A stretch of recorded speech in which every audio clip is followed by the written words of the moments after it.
Now, yes, the North does win at Antietam. Lincoln's been waiting for an opportunity for this for some time. He just simply needs the opportunity in order for him to deliver something that he's probably been waiting for at least a handful of months. But he needed a North victory in order to really rally the American people. What Lincoln has been holding on to for a certain period of time is going to be the Emancipation Proclamation. Now, Lincoln ran on the idea of simply that he was going to end slavery. He wasn't sure how, but slavery would come to an end. When the war begins, Lincoln always said that this is not about ending slavery. This is a war to hold the Union together. And Lincoln, when he does create the Emancipation Proclamation, this is done really on his own. This is a presidential edict. This is a presidential order. He doesn't wait for Congress to do anything. He does it himself. With the stroke of a pen, millions of enslaved people are now free. But there is going to be a handful of different prongs that come with the Emancipation Proclamation. Now, first off, this is an Emancipation Proclamation that frees the slaves in the Confederate States. They are conveniently leaving out the border states. Now, you have to look at this in a couple of different lights. First off, leaving out the border states is very strategic. Lincoln even states, you can keep your slaves as long as you don't leave the Union.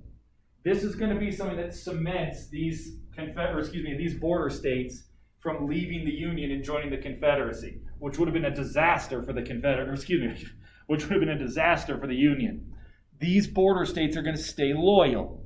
But we got to look at it from the other side of this. Lincoln is going to free the slaves in the Confederate States.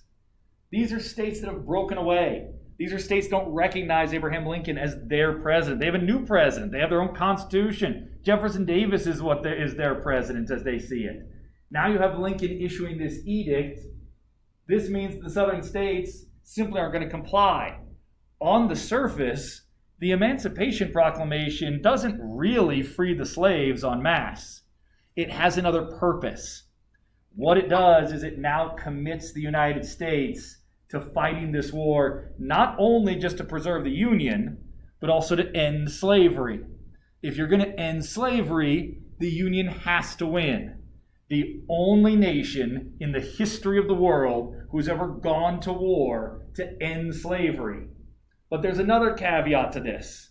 By now committing the United States to fighting this war to end slavery, now you have put the South on notice.